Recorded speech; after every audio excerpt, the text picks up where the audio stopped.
मैं निवेदन करूंगा जल्दी से फटाफट आ जाए। प्रेस क्लब की प्रबंध कारिणी के साथी आ जाएं, मंच पे आ जाएं, जल्दी आ जाएं दीपक प्लीज। कदम जी, अभिषेक जी, संजय त्रिपाठी जी, प्रवीण बरनाले जी, अभय तिवारी जी, राहुल बॉबिकर जी, विपिन आओ जी। बरनाले जी, आओ मेरे साथ आओ इधर दीपक आ जाओ, इधर आओ विपिन जी आ जाओ आप।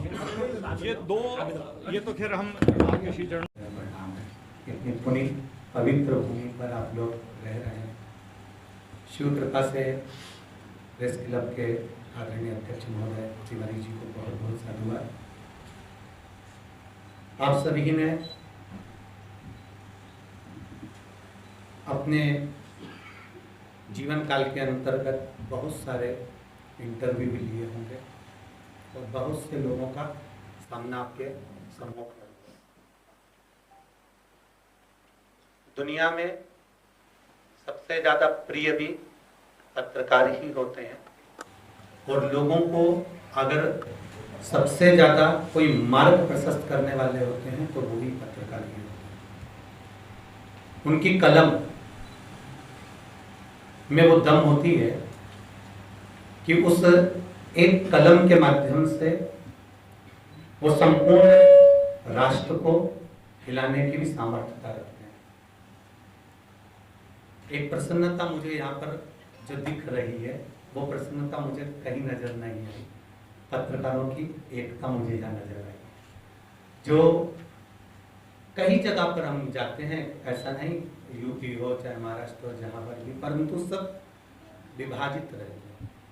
पर यहाँ पर जो देखने को मिला है इस प्रेस क्लब में, वास्तवता है कि इंदौर में ये प्रेस क्लब देखा, मैं तो पहली बार यहाँ आया हूँ, जैसे आदरणीय तिवारी जी ने भी बोला नहीं आना होता, पर यहाँ पहली बार आया। पर खुशी इस बात की हुई कि कहीं पत्रकारों को बैठने का भी कोई स्थान शासन प्रशासन ने या भले किसी भी रूप में है, पर बैठने का एक स्थान है, हमारा भी एक पल है, वो एक आनंद का विषय है। आप सभी ने शिव महापुराण के माध्यम से बहुत सी बातें तो श्रवण कर रखी है। जीने का सबसे मूल आदरणीय तिवारी जी बोल रहे थे, तो मैं यही कहूँगा, जिंदगी में उतार चढ़ाव तो बहुत आते हैं।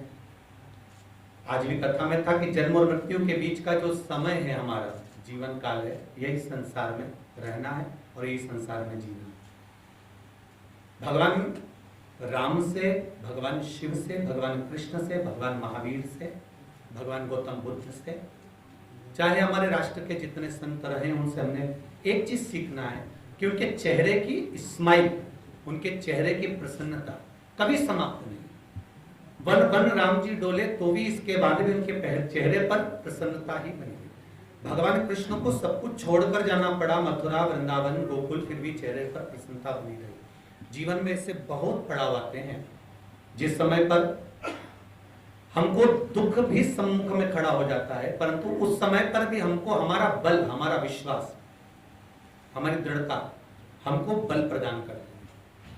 वैसे तो माहिल्या की पावन धरा है, माता हिल्या हमको खुद सीख प्रदान करती हैं कि जब पूर्ण परिवार ही चले जाता है, तब अकेली बलवान होकर हाथ में शिव को साथ में लेकर और शंकर जी के प्रति विश्वास लेकर आगे बढ़ती हैं, तो संपूर्ण राष्ट्र पर विजय प्राप्त करती है। और मेरा विश्वास करता है कि आपके चेहरे की प्रसन्नता, आपकी स्माइल, आपका आनंद आपको हर जगह पर प्रसन्नता और हर जगह पर आपको बल प्रदान करता रहेगा। जिस दिन हमको ऐसा लगता है कि आज बहुत दुख है, उस दिन भी हम अगर मुस्कुराना सीख जाएंगे तो ये निश्चितता है कि हमको संसार में फिर कोई रोक नहीं सकता, हमको आगे बढ़ने से कोई नहीं रोक सकता। हमें दूसरे पर नहीं हंसना, हमें अपने आप में ही आनंद की अनुभूति करना, अपने आप में ही आनंद में रहना। तो मैं सभी पत्रकार बंधुओं को, प्रेस क्लब के सभी जितने भी साथी बंधु हैं, उनको सबको नमन करते हुए, आप सब माहिल्या की गोद के हैं, माता की गोद में खेल रहे हैं, आपको नमन करता हूँ कि क्राइम को प्रशासन कभी नहीं रोक सकता, सरकार कभी नहीं रोक सकती। क्राइम को अगर रोकेंगे तो हमारे संस्कार रोकेंगे, हम बच्चों को जो संस्कार देंगे वही रोक सकते हैं। पर आने वाली जो पीढ़ी है उसको तो आप रोक सकते हैं, परंतु जो नवयुवक हैं उनको रोकने के लिए कहीं ना कहीं हमको वास्तवता है कि सत्संग और संकीर्तन की जरूरत है, उनको सही मार्ग की जरूरत है। आडंबर की नहीं कि आपको कहीं जादू टोना करना है या कोई विद्या करना, उस आडंबर की जरूरत आज की नवयुवक टीम को नहीं चाहिए। आज की नवयुवक टीम को चाहिए केवल मार्गदर्शन। और अगर अच्छा मार्गदर्शन मिल जाए, अच्छा मित्र मिल जाए, अच्छा सखा मिल जाए और अच्छे लोग प्राप्त हो जाए, तो निश्चित है कि वो गलत संगत से निकलकर अच्छी संगत में आ जाए।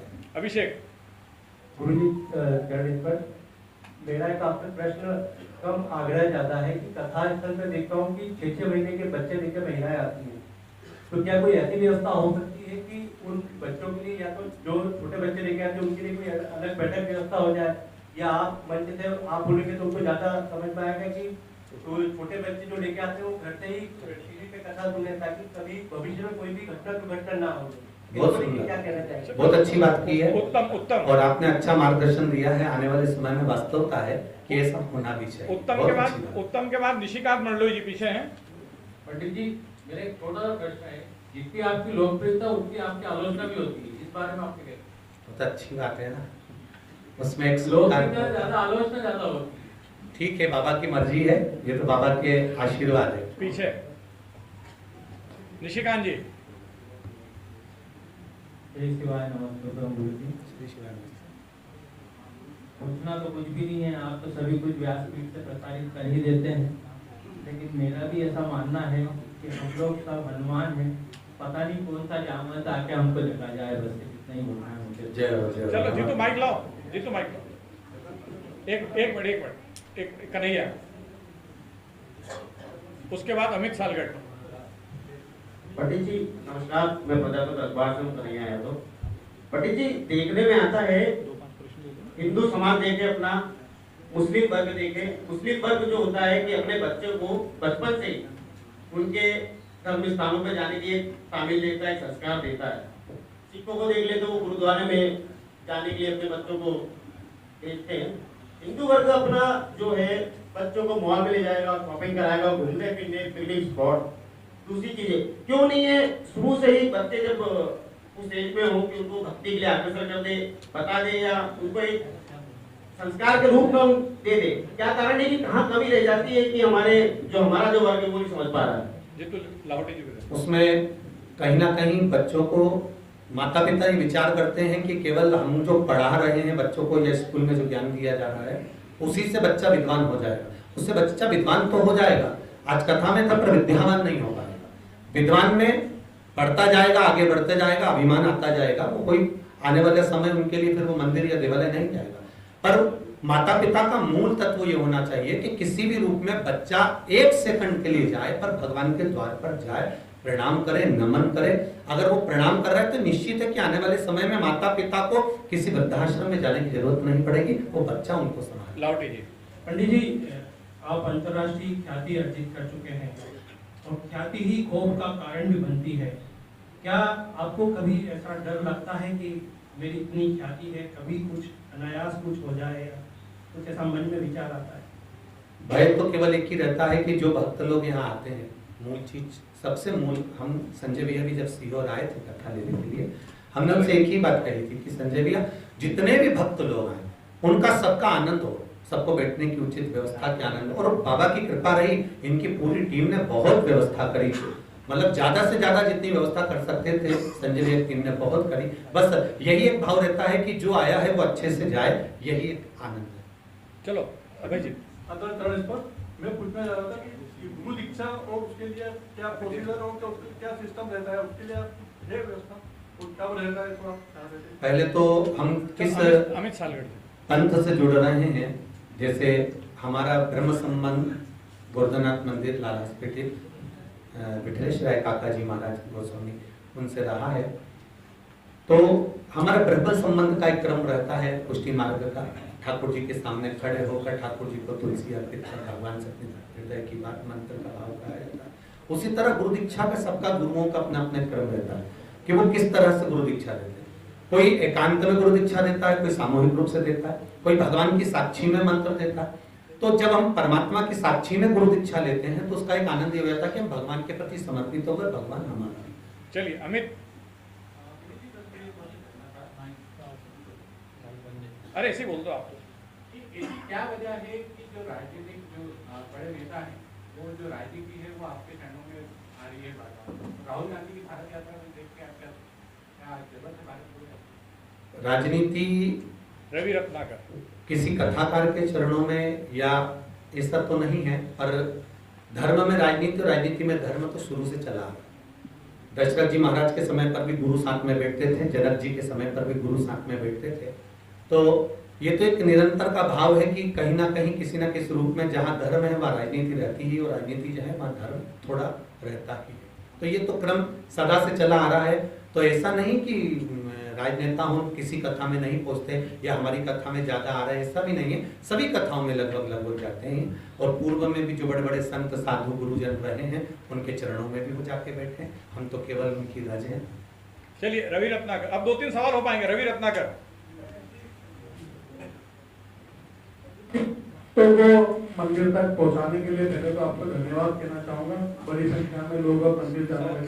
सवाल के पहला एक ही हो पाएगा। संत और कथाकार में अंतर जानना चाहता हूं मैं। दूसरा कि जो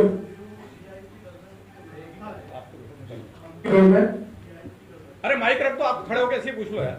मंदिरों में जो वीआईपी दर्शन की व्यवस्था है, या पंडित मिश्रा जी को लगता है ये समाप्त होना चाहिए और मंदिर में सभी भक्त एक समान होना चाहिए, चाहे वो बड़ा हो या आम जन हो? बिल्कुल जरूरी हो। तो उसके लाखों दीवाने बड़े से बड़े उसके चरणों में कंकड़ माटी से पड़े।